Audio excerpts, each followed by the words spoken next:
Welcome to another installment of 5-Minute Tones. On today's video, we're on firmware 28.01 for the Axe-FX 3, and I want to take a look at the updated Cab Block Room feature. Before we do though, I've got my Les Paul Custom with burst buckers plugged into input 1 of the Axe-FX 3. I've got a super simple preset with the Brit 800 Studio 20. This is a new model based on the Marshall SC20. I've paired it up with my free LTTV Mix 7 cabinet IR. In the preamp tab, I've got the low cut at 80 Hz, the high cut at 6.5 kHz. Let's just bash some open chords on this Les Paul into a Marshall. It's a good time.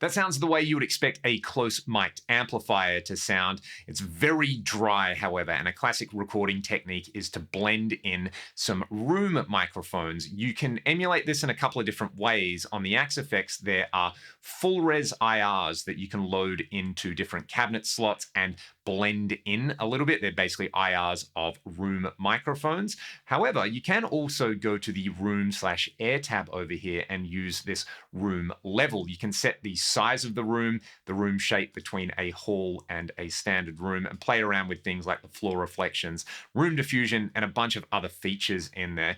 We are mostly just going to focus on the room level on here. I'm going to stick with 10 meters for the size and a hall. And what I've done is I've just set up 4 channels in the cab block with identical settings except for the room level, and I'm going to use my Fractal FC12 to just cycle through them. Again, I'll play some big staccato open chords, and you can have a listen to what this room emulation is doing.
That's pretty interesting. With the level at around 10%, that is probably just enough for my personal taste to take out that supreme dryness from the guitar sound and just add a little bit of a room vibe. It makes the guitar a little wider and livelier sounding on there without sacrificing the core tone. At 20%, if I was going for more of a classic rock thing, I would probably enjoy that with a little less gain. And at 35%, it's probably overkill for anything except an exaggerated effect. So if you wanted that kind of Jimmy Page style room mic sound blended in with your close mic amp on there, that's going to work really well. And 10 to 20% I think is the sweet spot with the defaults on there and the hall shape. You can of course play around with the room size.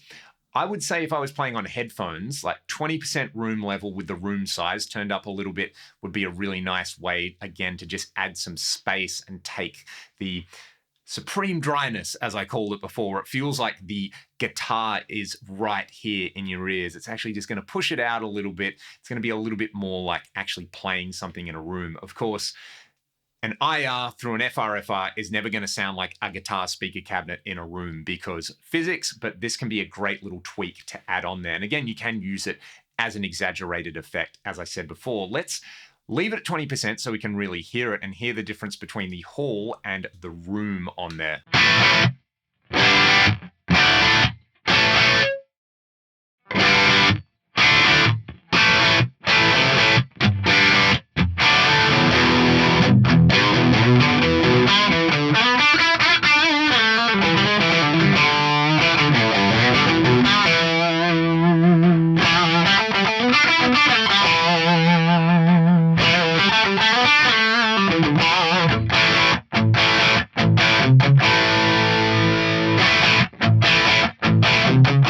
I prefer the hall on there. There's a little less of that comb filtering roomy artifact on there. But again, depending on what you're playing, you may prefer the room on there. Let's just see the difference between, say, 10 and 20 meters with the hall setting on there and the room level at 20%.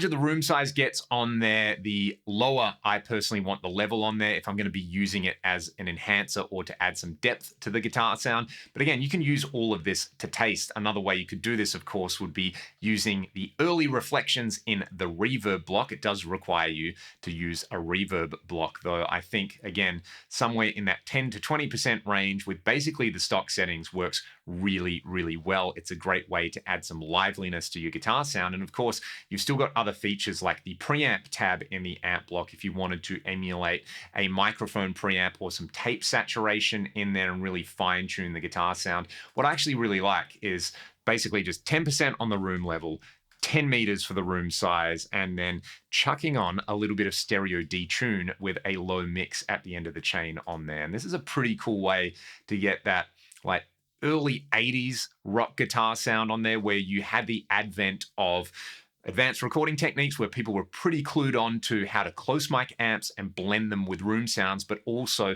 early digital technology like detuners and doublers in there. I think this sounds really, really fun. I'll just play you out with, again, a bunch of AC/DC riffs because that's what I want to play on a Gibson through a Marshall model. If you enjoyed this video, let me know in the comment section below. There's links to my Patreon and the music that I make with my band Ragdoll in the video description.